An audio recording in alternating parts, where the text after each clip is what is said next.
જય સ્વામિનારાયણ મિત્રો, આજે આપણે બનાવીશું લીલા વટાણાનું શાક.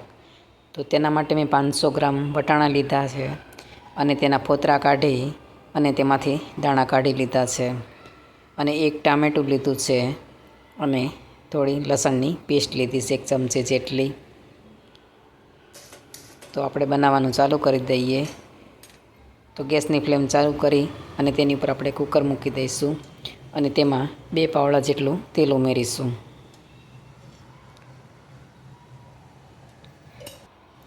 તેલ ગરમ થઈ જાય એટલે તેની અંદર આપણે અડધી ચમચી જેટલી રાઈ ઉમેરીશું, અડધી ચમચી આપણે જીરું ઉમેરીશું અને અડધી ચમચી આપણે હિંગ ઉમેરીશું. તેની અંદર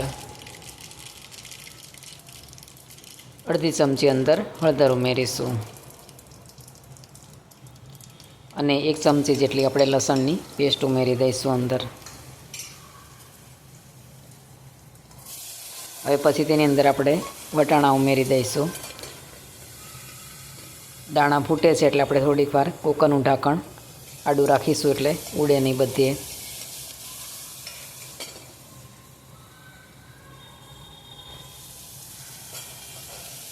આપણે તેને હલાવી લઈશું.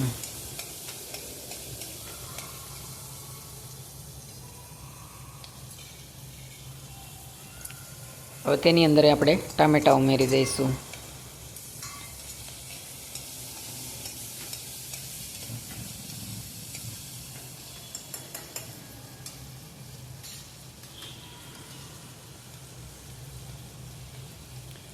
હવે તેની અંદર આપણે 2 ચમચી જેટલું લાલ મરચું ઉમેરીશું અને 1.5 ચમચી જેટલું આપણે અંદર ધાણા જીરું ઉમેરીશું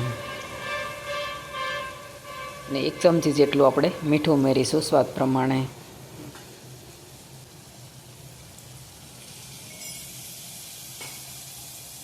હવે અડધો પોણો ગ્લાસ અંદર આપણે પાણી ઉમેરીશું.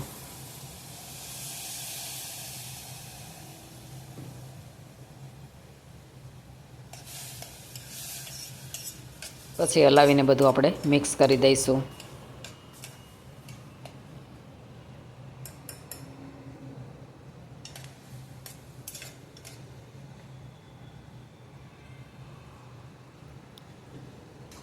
હવે આપણે કુકરનું ઢાંકણ બંધ કરી દઈશું અને 4 થી 5 સીટી થવા દઈશું.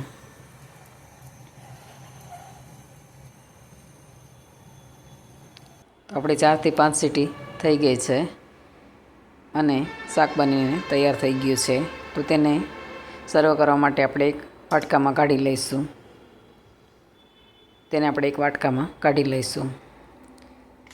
જો તમને મારી રેસીપી ગમે તો તેને લાઈક, શેર અને સબસ્ક્રાઈબ જરૂરથી કરજો અને કમેન્ટ કરીને કહેજો કે તમને મારી રેસીપી કેવી લાગી. હવે તેની ઉપર આપણે લીલા ધાણા ઉમેરીશું.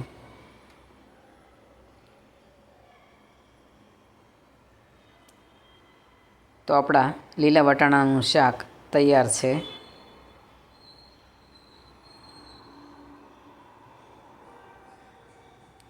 જય શ્રી કૃષ્ણ.